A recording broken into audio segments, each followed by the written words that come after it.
నమస్కారం city news కి స్వాగతం. ముందుగా ముఖ్యాంశాలు.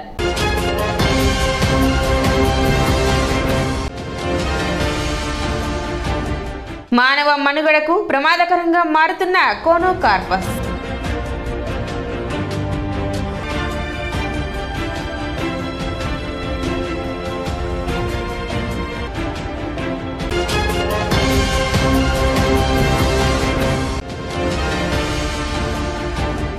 మా న్యాయమైన కోరికలను ఈ ప్రభుత్వం అన్నా నెరవేర్చాలని కోరుతూ నిరసన వ్యక్తం చేసిన Andhra Pradesh anganwadi workers and helpers union.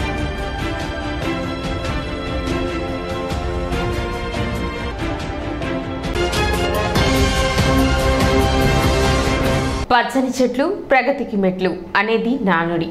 అయితే ఇది అన్ని రకాల చెట్లకు వర్తించదని కోనోకార్పస్ వృక్షాలు రుజువు చేస్తున్నాయి. ఈ చెట్లు మానవ మనుగడకు పర్యావరణానికి హాని కలిగిస్తాయంటే ఆశ్చర్యం కాదు. ఇటీవల వరకు విస్తృతంగా పెంచిన కోనోకార్పస్ చెట్ల వలన పర్యావరణం జీవ వైవిధ్యానికి మానవ మనుగడకు ప్రమాదకరంగా మారుతుందని పర్యావరణవేత్తలు వృక్షశాస్త్రవేత్తలు తేల్చారు. ఒకప్పుడు నగరాలకు పట్టణాలకు ప్రస్తుతం పల్లెల్లో కూడా విస్తారంగా పెంచుతున్న కోనోకార్పస్ చెట్లతో ముప్పు వాటిల్లుతుందని పర్యావరణవేత్తలు తేల్చి చెప్పారు.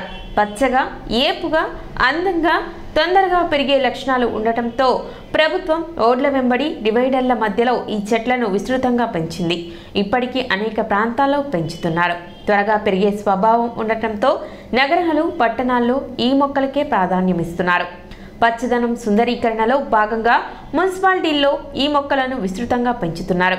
గతంలో పట్టణాలకే పరిమితమైన కోనోకార్పస్ చెట్ల పెంపకం గత కొంతకాలంగా పల్లెలకు కూడా విస్తరించింది.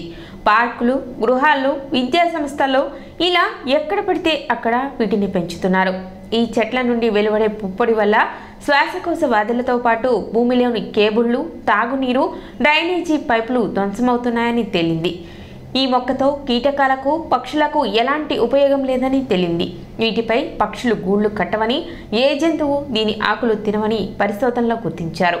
పర్యావరణ వ్యవస్థలో ఈ మొక్కతో ఎలాంటి ఉపయోగం లేకపోగా అనేక దుష్ప్రభావాలు మాత్రం కలగచేస్తుందని వృక్ష శాస్త్రవేత్తలు నిర్ధారించారు. ఈ పరిస్థితిలో ప్రమాదకరమైన కోనోకార్పస్ చెట్లను తొలగించడం తక్షణావసరంగా ఉంది.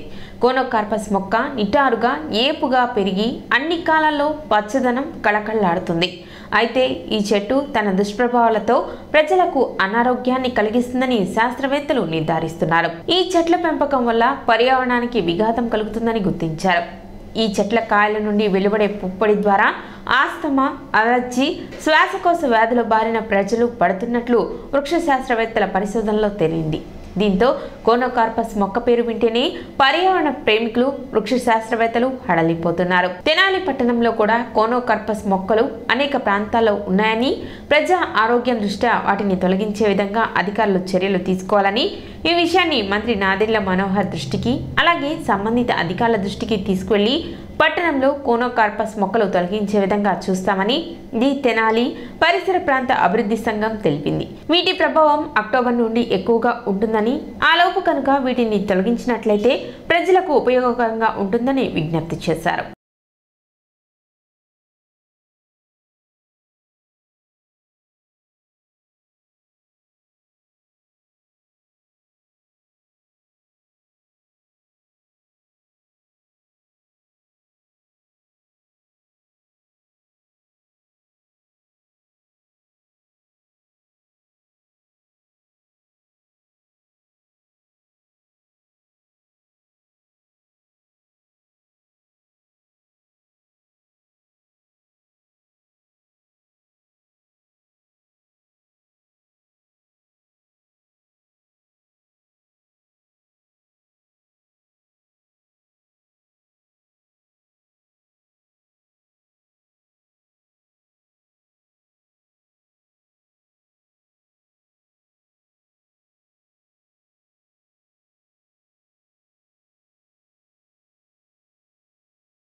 తెనాల్లో ఈ కోనోకార్పస్ మొక్కలు అనేవి విపరీతంగా ఉన్నాయి. నాకు తెలిసి 2000 మొక్కల పైనే ఉన్నాయి. కొంతమంది అయితే వీటి యొక్క చెడు తెలియపోవటం మూలకాన ఇళ్లలో కూడా పెంచుకుంటున్నారు. అలానే ఎక్కడ ఖాళీ ఉంటే అక్కడ ఈ మొక్క పెడుతున్నారు. దీని యొక్క విశిష్టత ఏంటంటే చాలా త్వరగా చాలా గుమ్మడిగా పెరుగుతుందన్నమాట, ఒత్తుగా. అందుమూలకాన ఇది బాగా పెంచుతున్నారు. కానీ దీని మూలకాన ఆస్మా అలానే శ్వాసకోశ వ్యాధులు వచ్చే అవకాశం ఎక్కువ ఉంది. ఇది ఎప్పటి నుంచో అందరికీ తెలుసు. అందుకే ఈ మొక్కని ఇంగ్లీష్లో డెవిల్ మొక్క అంటారనమాట. ఒక దెయ్యం లాంటిది ఆ మొక్క.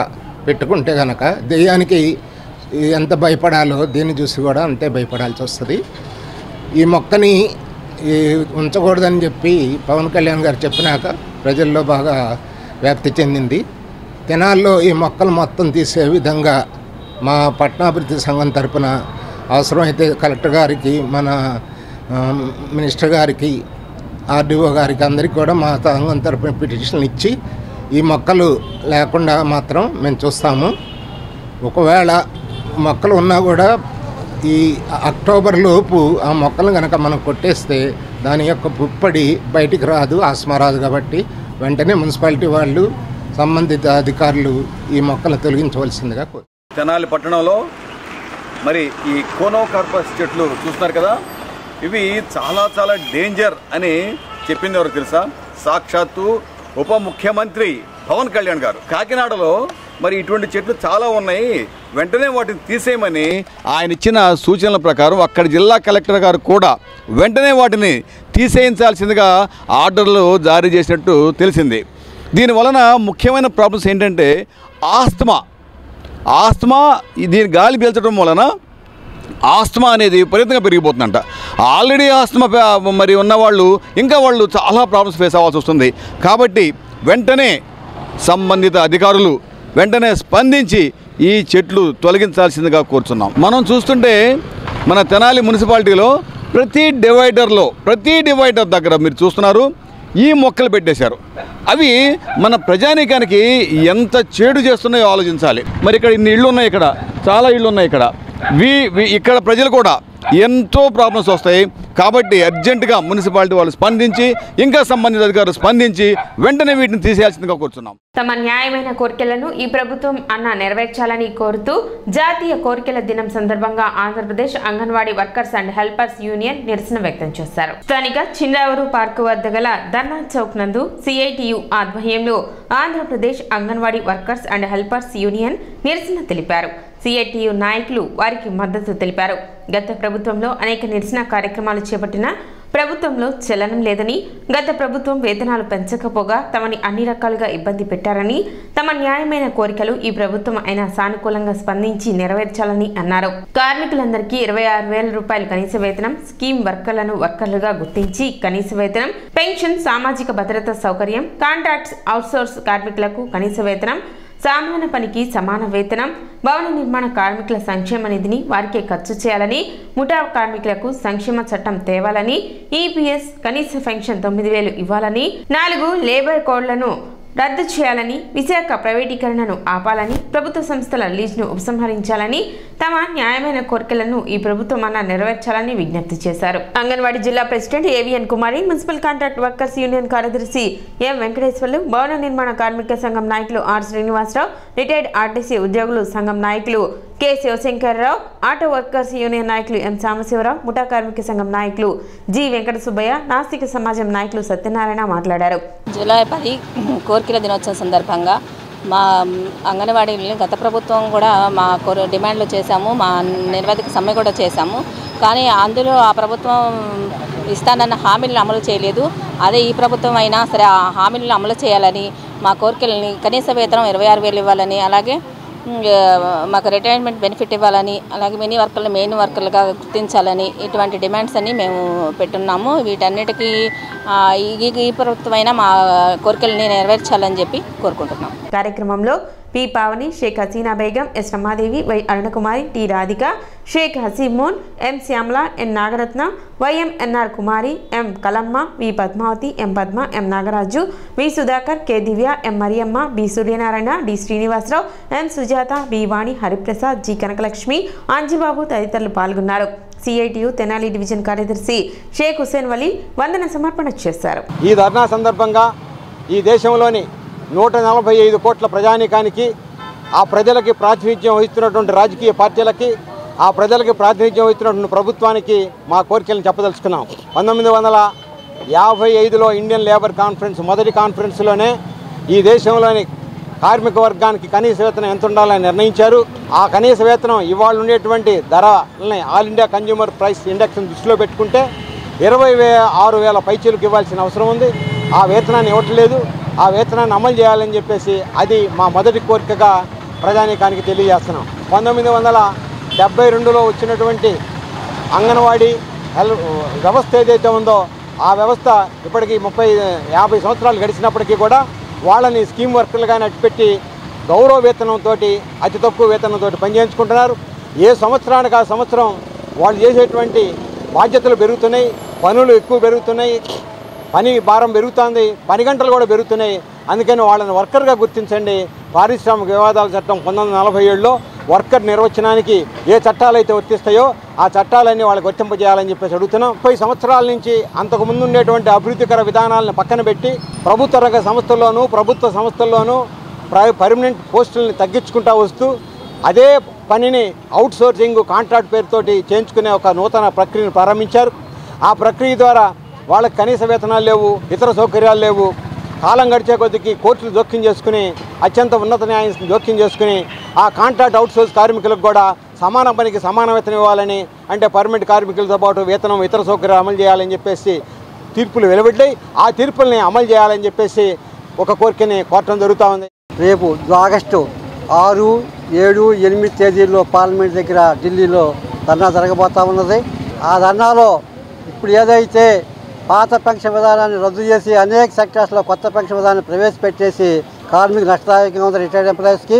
అలాగే మినిమం 9,000 రిటైర్డ్ ఎంప్లాయీస్కి పెన్షన్ ఇవ్వాలని చెప్పేసి కోరికలతో, అట్లాగే ఆరోగ్య సౌకర్యం కల్పించాలని చెప్పేసి, అట్లాగే ఇంతకు ముందు ఉన్నటువంటి రైల్వేలో కానివ్వండి కొన్ని సెక్టర్స్లో సబ్సిడీ పద్ధతుల్లో ట్రాన్స్పోర్ట్ ఫ్రీ అనౌన్స్ ఉండేది, అది కూడా రద్దు చేశారు. కాబట్టి వీటన్నిటిని కూడా మళ్ళీ ఇవ్వాలని చెప్పేసి కోరుకుంటున్నాం. ఈరోజు కోరికల దినోత్సవం జరుపుకుంటున్నాము. దీంట్లో మా కోరికలు ఏంటంటే ప్రభుత్వం ఎమ్మటే ఇసుకని అందుబాటులోకి తీసుకురావాలని, రాజధాని పరిసర ప్రాంతాల్లో స్థానిక వర్కర్స్ని కార్మికులుగా వర్క్లో పెట్టుకోవాలని, సంక్షేమ బోర్డుని తెరిపించి సంక్షేమ బోర్డు ద్వారాగా కార్మికులకు రావాల్సిన ఫండ్స్ అవన్నీ ఇవ్వాలని మా కోరికలు డిమాండ్ చేస్తాం. రోటరీ కళా పరిషత్ ఈదర రామారావు చారిటబుల్ ట్రస్ట్ ఆధ్వర్యంలో 2 రోజులు రాష్ట్ర స్థాయిలో జరిగిన ప్రథమ ఆహ్వాన నాటికల పోటీలు ముగిశాయి. ఈ పోటీల్లో గుంటూరు అభినయ అచ్వారి ఇంద్రప్రస్థం నాటిక ఉత్తమ, కరీంనగర్ చైతన్య కళాభారతి స్వప్నం రాల్చిన అమృతం నాటిక ద్వితీయ, Vijayawada new star modern art theatre వారి కపిరాజు నాటికకు తృతీయ ప్రదర్శనల పురస్కారాలు లభించాయి. కపిరాజు నాటికకు ఉత్తమ సహాయ నటుడు, ప్రతి నాయకుడు, సంగీతం, ఆహార్యం, లైటింగ్ అవార్డులు దక్కాయి. ఇంద్రప్రస్థం నాటికను ఉత్తమ క్యారెక్టర్ నటుడు, రచన, దర్శకత్వం, రంగాలంకరణ అవార్డులు వరించాయి.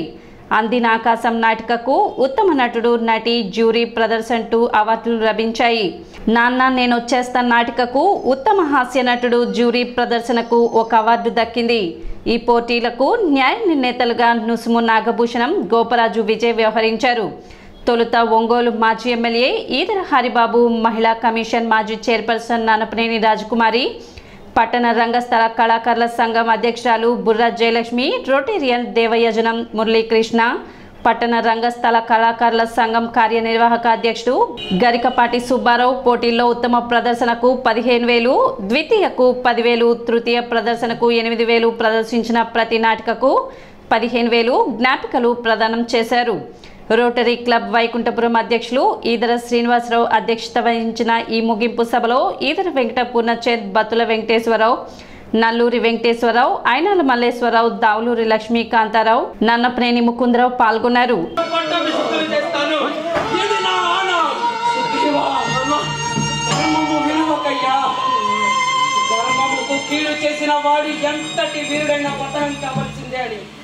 నా చరిత్ర ఈ లోకానికి సాక్ష్యంగా చెబుతుంది. మా అన్నయ్య గొప్ప, మా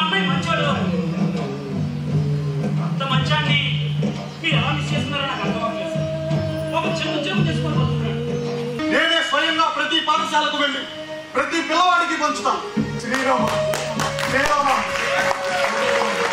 పెద్దలిద్దరూ ఉండి చిన్నవాడైన నన్ను న్యాయ నిర్ణయం చదివే బాధ్యతను అప్పగించినందుకు గురుతుల్యులిద్దరికీ హృదయపూర్వకంగా ధన్యవాదాలు తెలుపుకుంటూ, వేదిక మీద ఉన్న పెద్దలందరికీ కూడా నమస్సులు తెలుపుకుంటూ కార్యక్రమాన్ని ప్రారంభిస్తున్నాను. ఉత్తమ లైటింగ్ కపిరాజు నాటికకు రత్నబాబు. ప్రైజెస్ తీసుకునే చౌదరి అండ్ బ్యాచ్ మొత్తం ఒక 20 మంది ఉన్నారు. ఇక్కడ పార్టిసిపేట్ చేసిన కళాకారులందరికీ కూడా మనస్ఫూర్తిగా మనం అభినందనలు తెలియజేయాలి. నిన్న ఈరోజు దాదాపు ఒక 4-5 నాటికలు ఆడారు. నేనైతే చివరిగా ఒక నాటిక మాత్రమే చూశాను. వారు ఎంతో కృషి చేసి కొన్ని నెలల పాటు ప్రాక్టీస్ చేసి మెప్పించారు. వారందరికీ మనస్ఫూర్తిగా మరొకసారి మనమంతా కూడా కరతాళ ధ్వనుల ద్వారా శుభాకాంక్షలు తెలియజేయాలి. ఆయనకు ప్రైజ్ విన్నర్స్ వస్తున్నారు, ఎవరైనా కానీ ప్రైజ్ విన్నర్స్, వారందరికీ కూడా నేను ముందుగానే నా శుభాకాంక్షలు తెలియజేస్తూ ఉన్నాను. ఇక తెనాలితోటి నాకున్న సంబంధం ఒక రక్త సంబంధమే. ఐతానగర్ అంతా మా ఎదరవారే. ఎదరవారంతా కూడా మా అమ్మన్ రోల్ నుంచి వచ్చి సెటిల్ అయిన వాళ్ళే. అమ్మన్ రోల్లో ఎదరవాళ్ళు ఎక్కువ. అదేవిధంగా ఇక్కడ తెనాల్లో ఐతానగర్ అంతా ఎదరవారే. అమ్మన్ రోల్ నుంచి వచ్చి వీరంతా కూడా ఇక్కడ సెటిల్ అయ్యారు. అందుకనే తెనాలతో నాకు ఒక రక్త సంబంధమే ఉన్నది. అందుకే చాలా సందర్భాల్లో ఇక్కడ రావడం జరుగుతూ ఉంది. ఒంగోలు ఎన్టీఆర్ కళా పరిషత్కి ఇక్కడి నుంచి చాలామంది ప్రదర్శనకు వచ్చేవాళ్ళు. అదేవిధంగా నాటికలు కూడా వచ్చి వేసేవాళ్ళు. చందు భాస్కరరావు గారు ముఖ్యంగా మాకు అక్కడ హరికథలు చెప్తూ వచ్చేవాడు. అదేవిధంగా ఇక్కడ కళా సంబంధం కూడా తెనాలితో నాకు చాలా ఉన్నది. కీర్తిశేషులు ఓలేటి చిన్నసాంబయ్య సామ్రాజ్యం జ్ఞాపకార్థం పట్టణ రైల్వే స్టేషన్ వద్ద అన్నదాన కార్యక్రమం నిర్వహించారు. రాష్ట్ర సాహిత్య అకాడమీ మాజీ డైరెక్టర్ ఓలేటి శివాజీ సహకారంతో శ్రీ శివలింగేశ్వర స్వామి భక్త బృందం సేవా సమితి అధ్యక్షులు కుర్రా శ్రీను పర్యవేక్షణలో స్థానిక రైల్వే స్టేషన్ వద్ద వృద్ధులకు, వికలాంగులకు, నిరాశ్రయులకు అన్నదాన కార్యక్రమం నిర్వహించారు. ఓలేటి శివాజీ మాట్లాడుతూ తన తండ్రి కీర్తిశేషులు ఓలేటి చిన్నసాంబయ్య 12వ వర్ధంతి సందర్భంగా నిరాశ్రయులకు అన్నదాన కార్యక్రమం ఏర్పాటు చేసినట్టు తెలిపారు. ఈ కార్యక్రమంలో ఆయనంపూడి శివలింగేశ్వర ప్రసాద్, ధర్మరాజుల శ్రీనివాసరావు, షేక్ మీరావలి, ధర్మరాజుల సాయిబాబు, పఠాన్ బడే, ధరణికోట మల్లికార్జునరావు, ఎడారి రాంబాబు, మునిపల్లి వంశీ, శ్రీ శివలింగేశ్వర స్వామి భక్త బృంద సేవా సమితి సభ్యులు పాల్గొన్నారు.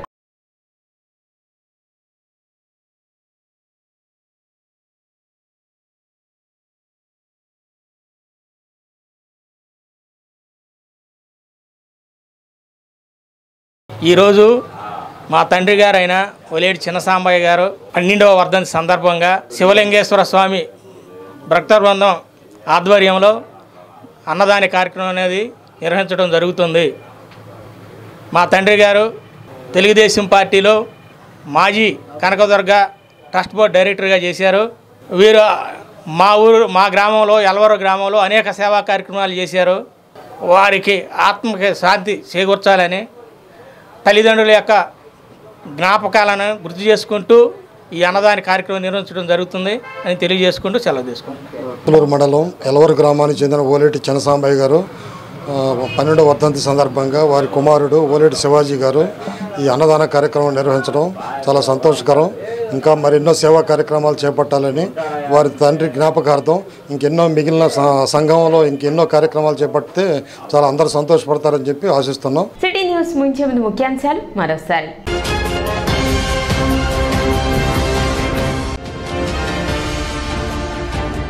మానవ మనుగడకు ప్రమాదకరంగా మారుతున్న కోనోకార్పస్.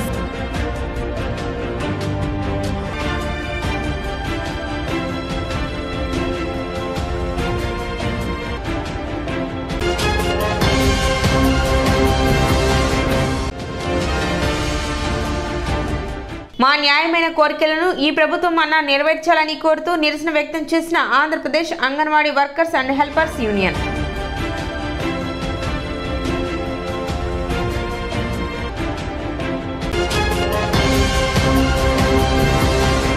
సిటీ న్యూస్ ఇంతటితో సమాప్తం. నమస్కారం.